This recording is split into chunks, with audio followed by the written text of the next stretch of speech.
सिकोसा मुरगांव, सिकोसा के बेटी होगा हिमलता मुरना, सिकोसा के बेटी उलिमोरा गांव के बाहुआ।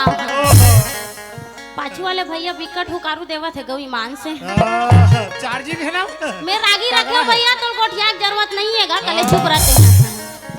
देखना तो बोल अच्छा कहा नहीं वो कर चार्जिंग तगड़ा है ना। अच्छा तगड़ा है। हाँ तो सुनना परिचय बता रहे अब चलथन कथा प्रसंग की ओर जी। तो बने कान लगा ध्यान लगा सुनी है सुनिहा हमार डोगरी दाई ऐसा झन हो जाए रात भर रामायण पढ़ी राम सीता कौन तो भाई बहनी ताए ऐसने झन हो जाएगा। हो जाए। बोले महाकालेश्वर भरथरी महाराज की बोलो कुकुर महाराज की